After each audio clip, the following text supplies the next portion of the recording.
Mama wakwaba maybe ede adwoa searching mesrel na wa subscribe to my channel me a notification bell no so for more news. Woman ya okase efri asenof na ebusuafo ye yina enim election na eba bekoso by election na eba bekoso ewo asenof na any politicians na kugu ho a omo ye politics na asenof fu ni bi akasa a omo ekyerese Tama eye honorable Christine enwini election no na enya de akroye ewo ho. Saa seat no eye NPP for dia inti afi omo ani abre by election eye de NPP for ebewini because NDC for ebu omo kwasea. Na woman e de nsem etodwa a o kire se okai na sem bi kura na ye ne ya mo a inti kro de beto aba ma NPP for titiru a o ye NPP ni a on sanso onko ye NDC ni de anasa o kina. Na mami that's a okay na de say eye ne sister penny ne ba abofre awie school ese so secondary school sika wa he omo kokofu no omo toren a sika ne kwenye sika bia e no mo de abofra ne eco school into his excellency na nado dan kwakufado e de free SHS e bai eye ade a eye ne de yie papa ama na ne be nyina akobi without obeton ni koko farm anase ne japade bi owo free dia ene na his excellency na nado dan kwakufado why ade na there his excellency ayenti no NPP full deserve it so moto amembu no so na nyama pa omoye no nipa hofro obeba no obeto aso yenti sema woman e de etuja Fabu Abra Fabu are kotokoli bajai ba eniano ubetina kromi anfie no nya besen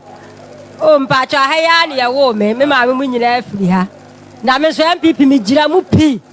de meka ni se sata mo na me wo ye na me mani susua de me sister ba ko na ne mako school oba wa se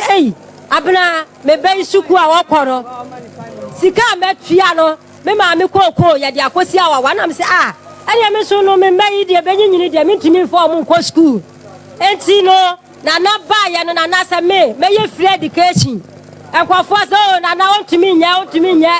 enti na na ba ye no me mami ensa omunyina omako free education enti sisi ano na nanso ye da na se ye nim se ye wura poku ba ne so de ono so be boa ye ama wato adwuma ne so na ye no so de ha ye kusia se e ma na ye di dwa no ye ba yes yo mummra Pentecost dem na mummra ya chochuro mudi ya ba ma musika mudi be di dwa o bo so bi tina dia no mirika no de ko yes ye chochuro di o mummra Yaba kwano yaso na what you discover blamo so pa ya first ka bia mre ye yaso e wokusia ye di dwane ye bre enti mo hwe ye say ye wura poku ba ye nim sani nyina obeya maye enti no yasama yaso e ma ye wa ha ni omo mtonton no ma omo mtifie obi wa kura ohwe ne ba so onyaska a wadi di dwane wadi ahwe no enti ya pese ye wura poku ba ye nim say obeya bibia maye enti ya damase yes ye dance Fabu hello Eja, udi angasa de say Yawusu. Yentio. Asin Yawusu. Me OPP ye hu ame ameni. Me MPP ni kusia de MP ni from jeje ableso ni eturo no. Me swame makotran stema ntumi enum nyina no. Ya kusia me no ma. Me de madwene. Enum nya sanse asin no no. Yeni wo bia obedi anim. Entiande yedimachi ensuomo awiamo de bia ofre ye beba enye se yedi obejan mi tiemu program no nyina se me kasa no me kasa ma woltima nyina mo bi fasidi e meda daw ene ni pano wono we wanted mine ene wo court wanted Dabi, me can't go be. We wanted. In mind, me, Chama, we too sure. Me won't set commit to your sebi. Yada say, it's why I wanted it. Yada say. And that's your first. Mede Roberto Fosua, honorable, Acham electoral area.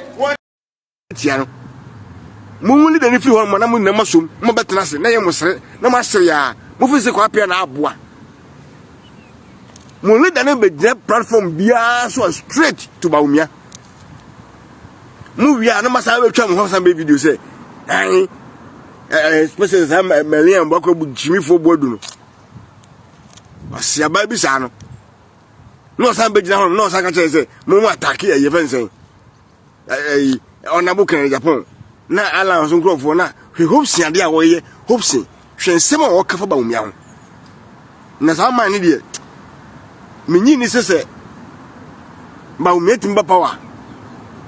ebi na onabu kan Japan ye mfa so me say mfa wo se ba umia so betima ye bi onabu kan Japan ye kuma no from 2001 ye tu aba wie ye sa Maria mwakwa bodu ni NDC for kambo mkoji ni sika no started so mu destroy life adentia o kasete mahama ani e sorry si ho kun ya ani yakun kwasento kwai enne Maria mwakwa bodu na enjoy entenye mwa na senken ya hasi ni enguye na me se baumia se utumi wini na wini aba e Ghana na umma hopes ya doye position dia ene we say sa bosum bi e wo wiase wa hoden dia ka o 4 years ni kwa mentwa akunya so se de man ya free as egu hu fin destroy life because of fat backlash ba open man pani keke na o man position dia ene meduja bosum e wo Ghana na because ya bre sen kwasi asem at the time bi ani ba attack nipa for no reason. You can campaign anytime. Yeah, start here na me betrasia me ka papa ni ma oye ni vision wait my say no si amfo e ho anyum me anya dia attacks no ye too much mu beka ana zo wesa ensem na mo ken na tonko futrim na owia na osan ko gina ho akogina na asi minim se ba umi anya san kwa siade no kura da bi so be mu obi adwuma die mu na dia anya wo hopes adoye anya wa because uwa adumu no uwa ni swedi hu ye obi a wonim kasa ewo politics ho I mean nim the reason why sikenti wo time wonu for no reason tribal for no reason bitterness for no reason attacking for no reason nipa na wa attacking no so no the bia no kan no tum he say ba o me na ma ejimifo omo mu gina no wo des wa hwa was settle mu na useless wa mu na useless that is vision mind wa mu na jimifo because ni pana wo ko nya platform bi a wa attacking wo ba on fiu wa gina ni aproto ana wo yin adwuma ana wo so na ma se na wo bre na wo jimi ho a na mu jimi a ayi na party ba kuma na die mbani na asie